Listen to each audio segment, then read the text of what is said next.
Jungkook উঠে এসে ফোনের লক খুলে দিয়ে বেরিয়ে গেল।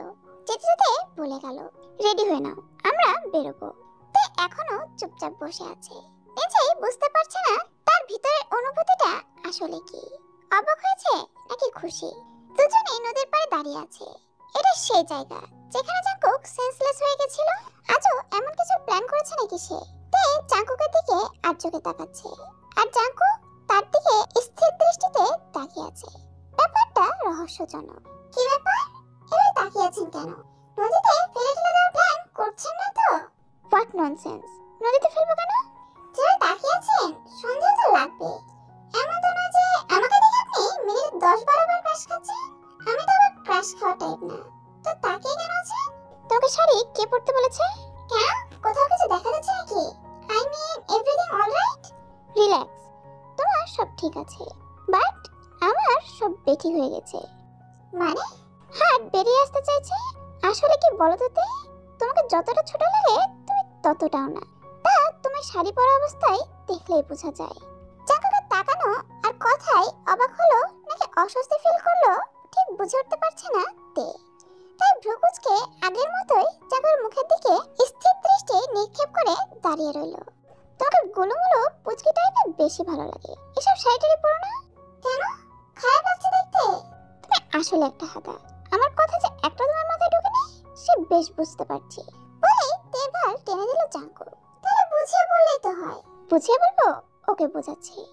শাড়ি পরলে তোমাকে প্রেমে পড়া টাইপ মেয়েদের মতো লাগে, I mean hot and sexy. চোখ টিপতে কথাটি বলে জাঙ্কুক হু হু করে হেসে উঠল। আর তে অবাক চোখে আহমকের মতো দাঁড়িয়ে আছে। জাঙ্কুকের কথাটা বুঝতে তের পুরো 2 মিনিট সময় লাগলো। ব্যাপারটা বুঝতে পেরে তের চোখ দুটো বেরিয়ে আসার উপক্রম। ছি, আপনি আমার উপর এসব বাজে ওয়ার্ড ইউজ করছেন। তো এসব বাজে ওয়ার্ড কিভাবে হলো? এগুলো মনের ভাব প্রকাশক শব্দ বলতে পারো। তাছাড়া এগুলো তোমার উপর অ্যাপ্লাই করবো না তো কার উপর করবো? বন্ধুর বইয়ের উপর অ্যাপ্লাই করবো? আমাকে ধুয়ে দিবে। ফালাইতে হবে, বিনা খরচে ঠিক পরিষ্কার হয়ে যাবে। তুমি এনিওয়ে, এখন মন কেমন? কেন, আমার মনে আবার কি হলো? তুমি না বললে মুড সুইং হচ্ছে? ও, বিরক্তি ভাবটা একটু কম। চলো একটা কাজ করি, মন ভালো হয়ে যাবে। কি কাজ? আরে চলো তো। আর কথায় কথায় ভ্রু কুচকাবে না তো। বলে হাত ধরে জাঙ্কুককে নদীর পাড়ে এনে দাঁড় করালো। তাই কিছুই বুঝতে পারছে না জাঙ্কুক কি করতে চাইছে। কে জানে ধাক্কা টাকা মারবে না তো আবার। চলো পাবি যাই। তে আবারও জাঙ্কুকের দিকে ভ্রু কুচকে তাকালো। এই যে আবার ভ্রু কুচকাচ্ছ, মানা করেছি না? এখন চলো আমার সাথে। শাড়ি ধরে রাখতে হবে তো। হবে না, ভিজতে দাও। দুজনে অল্প পানিতে পা ভিজিয়ে দাঁড়িয়ে আছে। তের কাছে ব্যাপারটা পাগলের কারখানা ছাড়া আর কিছুই মনে হচ্ছে না। আচ্ছা, তোমার কোন গানটা গাইতে ভালো লাগে? You mean favourite song? না, ফেভারিট সং না, এমন কিছু গান আছে যা তোমার প্রিয় গান বলা যায় না, তবে গলা ছেড়ে গাইতে ভালো লাগে, এমন টাইপ। মনে পড়ছে না। মনে করো। ইচ্ছেটাকে দিলাম ছুটে, আসবে না ফিরে, এই গানটা গাইতে বেশ ভালো লাগে। তাহলে গাও এখন। আমাকে শোনানোর জন্য নয়, নিজের জন্য গাও, গলা ছেড়ে গাও। আশেপাশে কেউ নেই, কেউ শুনবে না। কিন্তু গাও বলছি। জাঙ্কুকে ধমকে ধীরে গাইতে লাগলো তে। আস্তে আস্তে তের গলার আওয়াজ যে বাড়ছে বুঝতে পারছে। একসময় খেয়াল করলো গানটা তে বেশ এনজয় করে গাইছে এবং হাত পা ছুড়ে তাল মেলানোর চেষ্টাও চালাচ্ছে। আর জাঙ্কুকও কম কেসে তের সাথে গলা ছেড়ে গাইছে। দুজনে বেশ কিছুক্ষণ লাফালাফি করে টায়ার্ড হয়ে ঘাসের উপর বসে পড়লো। তের মনটা এবার সত্যিই ফ্রেশ লাগছে। শাড়ি ভেজে একাকার, কিন্তু ততটা খারাপ লাগছে না তার। হঠাৎই জাঙ্কুক উঠে গাড়ির দিকে হাঁটা দিল। কোথায় যাচ্ছে জিজ্ঞেস করে বলল, এখনই আসছি। প্রায় মিনিট 10 পর জাঙ্কুক ফিরল, হাতে মাঝারি সাইজের আইসক্রিম বক্স। তের পাশে বসতে বসতে বলল, কি চাই? তে মুচকি হাসলো মাত্র। সন্ধ্যা হবে হবে ভাব। আকাশটাও লাল রঙে সেজেছে অন্ধকারে হারিয়ে যাওয়া লোভে। তেও সেজেছে এক অজানা অনুভূতিতে। জাঙ্কুক তে পাশাপাশি দাঁড়িয়ে আছে, দুজনের চোখেই মুগ্ধতা। হঠাৎ জাঙ্কুক বলে উঠল, তে ভালোবাসি। জাঙ্কুকের বলা ভালোবাসি শব্দটা কানে বাজছিল বারবার। এটা কি তার শোনার ভুল, নাকি বোঝার ভুল, নাকি বাস্তবতা? অবাক চোখে জাঙ্কুকের চোখে তাকালো। তার চোখে একগাদা প্রশ্ন। জাঙ্কুক থেকে উঁচু করে তুলে গাড়ির ডিকির উপর বসিয়ে দিল।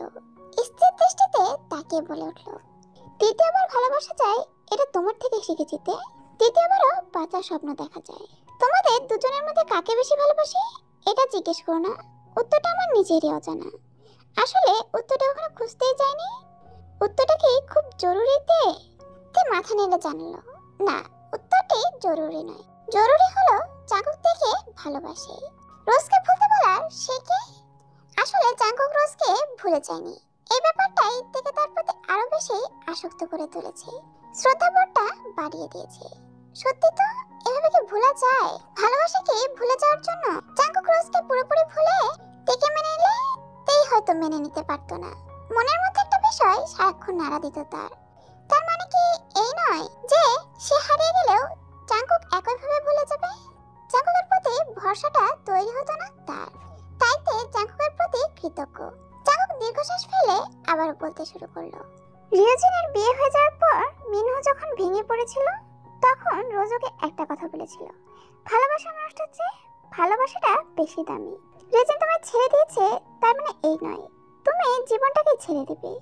আঁকড়ে ধরো জীবনটাকে, ভালোবাসাটাকে অন্য কারো ভালোবাসার মধ্যে বাঁচিয়ে রাখো।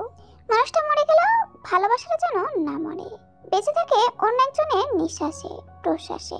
তোমাকে আমার চাইতে খুব বেশি চাই, আমার প্রত্যেকটা প্রয়োজনীয়তায় প্রত্যেকটা মুহূর্তে চাই। তার জন্য কি আমি রোজকে ভুলে যেতে হবে? কিভাবে পারবো বলো? তে জাঙ্কুকের হাতটা নিজের হাতে নিল। জাঙ্কুকের দৃষ্টি স্থির তের চোখে মুখে। রোজাপুকে ভুলতে হবে না, তাকে এক বিন্দু ভুলবেন না আপনি। ভালোবাসাটা ভুলে যাওয়ার জন্য নয়। আমি রোজাপুর পাশাপাশি বেশ আছি। আমাকে শুধু ভালোবাসলেই হবে। ভালোবাসায় প্রতিযোগিতা হয় না, ভালোবাসা তো শুধুই ভালোবাসা। জাঙ্কুক কিছুক্ষণ তের দিকে তাকিয়ে থেকে বলে উঠলো, সত্যি ভালোবাসি তোমায়, খুব বেশি ভালোবাসি। এটা প্রয়োজনীয়তা থেকে বলছি না, অনুভূতিগুলো থেকে বলছি। তোমাকে হারানোর ভয়ে আমি ক্লান্ত। প্লিজ ছেড়ে যেও না আমায়, প্লিজ। তের চোখে জমে থাকা মেঘগুলো বৃষ্টি হয়ে ঝরে পড়লো। তের ইচ্ছে করছে চেঁচিয়ে বলতে, ভালোবাসি, বড্ড বেশি ভালোবাসি, কিন্তু তার মুখ আজ নির্বাক। কান্নাগুলো গলায় গুটি হয়ে আটকে গেছে যেন, কিছুতেই কথা বলতে পারছে না সে। অবশেষে অ্যাডমিশন টেস্টটা শেষ হলো তের। অসম্ভব রকম মানসিক চাপ থেকে বেঁচে গেল সে। এই কয়েকদিন জাঙ্কুক তাকে মারাত্মক পরিমাণে জ্বালিয়েছে। এই তো সেদিন রাতে পড়ছিল, হঠাৎ জাঙ্কুক সামনে এসে দাঁড়ালো। ট্রে হাতে নির্বাক হয়ে দাঁড়িয়ে আছে।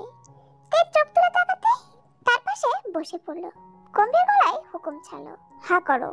মানে? মানে বুঝো না? Open your mouth. কিন্তু কেন? কেন মানে? এসব খাবে তাই না? হা করো। কয়টা বাজে? একটা। এই মাঝে থেকে ভাত খাই? জাঙ্কুক তের কথা শুনে ভাতের প্লেটটা রেখে অন্য একটা প্লেট নিল। এবার হা করো। এসব কি? ফ্রুটস, যা তুমি এখন খাবে। আপনি কি পাগল নাকি? আমি খাবো না এখন, জানতো। খেতে তো তোমাকে হবে, বুঝেছো? এই সময় তোমাকে বেশি মুখস্থ করতে হবে, আর তার জন্য বেশি বেশি খেতে হবে। শোনো, তোমাকে কিন্তু আমাদের ভার্সিটিতেই চান্স পেতে হবে, অ্যাট এনি কস্ট। কেন? এত দরকার কিসের? তাছাড়া সেটার জন্য আমাকে এক্সট্রা খাওয়াতে হবে না, আমি নিজেও চাই জানো আমার ঢাকা ভার্সিটিতে চান্স হয়। কিন্তু আপনার এত ব্যাকুলতার কারণ কি? তোমাকে অন্য ভার্সিটিতে দিয়ে আমি শান্তিতে থাকতে পারবো না, টেনশনে মরে যাব। আমাদের ভার্সিটি হলে তোমার সব আপডেট আমার কাছে পৌঁছে যাবে। সো প্লিজ সোনা, বেশি বেশি খাও আর পড়ো। কিন্তু জাঙ্কুকের ইচ্ছে পূরণ হয়নি। ঢাকা ভার্সিটিতে চান্স পাওয়া হয়ে ওঠেনি তের। জগন্নাথ ভার্সিটিতে ভর্তি হয়েছে, এ নিয়ে বেচারা 3 দিন যাবত মুখ ফুলে বসেছিল। তা নাকি এখনই হার্ট ফেল হচ্ছে টেনশনে। জিমিনের এখন 6 মাস চলছে। কেমন একটা গোলুমুলু ভাব চলে এসেছে তার মধ্যে। জিমিনকে দেখে মাঝে মাঝে তেরো কনসেপ্ট করতে ইচ্ছে করে। কত কিউট একটা অনুভূতি হবে সেটা ভাবতেই অন্যরকম অনুভূতিতে ছেয়ে যায় তার মন। কিন্তু জাঙ্কুককে বুঝে লাভ নেই, তার মাথায় তা কিছুতেই ঢুকবে না। প্রথমবার তের কাছাকাছি আসার পরে জাঙ্কুক তার হাতে একটা প্যাকেট ধরিয়ে দিয়েছিল, যা দেখে তে বুঝে গেছে জাঙ্কুক তার ডিসিশনে অবিচল। কিন্তু তে মারাত্মক ধরনের কাজটা করতে ইচ্ছে করছে খুব। জাঙ্কুক ডিসিশনকে ওভারটেক করার মতো মারাত্মক কাজ। আজ 3 দিন তে জানতে পেরেছে যে সে প্রেগনেন্ট। অসম্ভব রকম ভালো লাগার সাথে চাপা ভয় জেগে ধরেছে তাকে। আর ভয়টা হলো জাঙ্কুক। এতদিনে এতটুকু তার বোঝা হয়ে গেছে, জাঙ্কুক তের জীবনের সাথে তিল পরিমাণ রিস্কও নিতে চায় না। তেকে হারানোর ভয় তার মধ্যে প্রকট। এই কথাটা বলার পর জাঙ্কুকের কি রিঅ্যাকশন হবে ভাবতেই তের গা শিউরে উঠছে। 2 দিন যাবত জাঙ্কুককে বলার চেষ্টা চালিয়ে যাচ্ছে, কিন্তু বাদ সাচ্ছে গলা। কিছু বলতে গেলে গলা শুকিয়ে কাঠ হয়ে আসছে তার। বাড়ির সবার মধ্যে খুশি খুশি ভাব। মাত্র 2 মাসের মাথায় তেদের জীবনের সাথে একটি নতুন জীবনের পথ চলা শুরু হতে যাচ্ছে। জাঙ্কুকের উৎসাহের সীমা নেই। সে চাচ্চু হবে, ছোট ছোট হাতে কেউ তাকে জড়িয়ে ধরবে। তা ভাবতে নাকি তার শরীর শিউরে উঠছে। সবার আনন্দের মাঝে তের আনন্দটাই চাপা পড়েছে হাজারো টেনশনের চাপাচাপিতে। তে বিষয়টা কাউকে জানায়নি। যেখানে নিজের স্বামীকে জানাতে পারেনি সে, সেখানে অন্য কাউকে কিভাবে জানাবে? কাল জিমিন চট্টগ্রাম থেকে চলে এসেছে, কিন্তু তাকেও বলতে পারেনি সে। আসলে বলার সুযোগই হয়ে ওঠেনি। মা হওয়ার অদম্য ইচ্ছাটাকে পূরণ করতেই এত বড় ভয়ানক ডিসিশন নেওয়া। কিন্তু আজ যখন সেই অনুভূতিটা তের কাছে প্রকট, তখন সাহসগুলো যেন উড়ে গিয়েছে। দুপুরে জিমিনের সাথে বসে গল্প করছিল তে। হঠাৎই জাঙ্কুকে সে টেনে হিঁচড়ে রুমে নিয়ে গেল। জাঙ্কুকের চোখ মুখ অসম্ভব রকম লাল। জাঙ্কুকের এই অগ্নিরূপ তে আগে কখনো দেখেনি। ভয়ে তার কলিজা শুকিয়ে যাওয়ার উপক্রম। জিমিনও হয়তো ভয় পেয়েছে, তাই তো টু শব্দটি পর্যন্ত করলো না। চাও থেকে রুমে নিয়ে গিয়ে বিছানায় ছুঁড়ে ফেলে দরজা লাগিয়ে দিল। ঘরে ভয়াবহ নিস্তব্ধতা। জাঙ্কুক স্থির দৃষ্টিতে তের দিকে কিছুক্ষণ তাকিয়ে থেকে বিছানার নিচে রাখা প্রেগন্যান্সি রিপোর্টটা ছুঁড়ে মারলো তের উপর। ভয়াবহ শান্ত গলায় বলে উঠল, এসব কি তে? আমি কিছু জিজ্ঞেস করছি তে। What is this? কেন করলে এমন? ওয়াই? মানা করেছিলাম না তোমায়? করেছিলাম না? তবে এসব কেন? Say something idiot. কথাটা বলেই একটা ফ্লাওয়ার ভাস ছুঁড়ে ফেলে খন্ড বিখণ্ড করে দিল সে। এত জেদ কিসের তোমার? আমাকে মেরে ফেলতে চাও তুমি? বারবার মানা করার পরেও তুমি এই স্টেপটা কি করে নিলে? তবু আমাকে না জানিয়ে। বাচ্চার বাবা যেহেতু আমি, জানার অধিকার আমার ছিল তে। কাজটা কি তুমি ঠিক করেছো? তে মাথা নিচু করে চুপচাপ বসে আছে। সত্যি এটাই, তে ভুল করেছে। জাঙ্কুকে জানানোটা উচিত ছিল তার, কিন্তু জাঙ্কুকের ডিসিশনটাও তো ভুল ছিল। হঠাৎই জাঙ্কুক তের বাহু চেপে ধরে দাঁতে দাঁত চেপে বলে উঠল, তে প্রতিশোধ নিচ্ছ আমার থেকে? তোমার সাথে রুড বিহেভ করার প্রতিশোধ? তাহলে সেই প্রতিশোধে নিজের জীবন কেন জড়াচ্ছ? আমাকে মারো, আমার সাথে যা ইচ্ছা তা করো, কিন্তু নিজের সাথে কেন? তোমার কোনো ধারণা আছে কতটা টেনশনে থাকি আমি তোমায় নিয়ে? আর আজ তো তুমি সেই টেনশন আরো কয়েক গুণ বাড়িয়ে দিলে। এভাবে তিলে তিলে মারাচ্ছে, একেবারে মেরে ফেলা আমায়। তে চুপচাপ শুনে যাচ্ছে, বুকটা দুমড়ে মুচড়ে যাচ্ছে। জাঙ্কুকের কথার প্রতি উত্তরে কিছু বলার সাহস আজ তার নেই।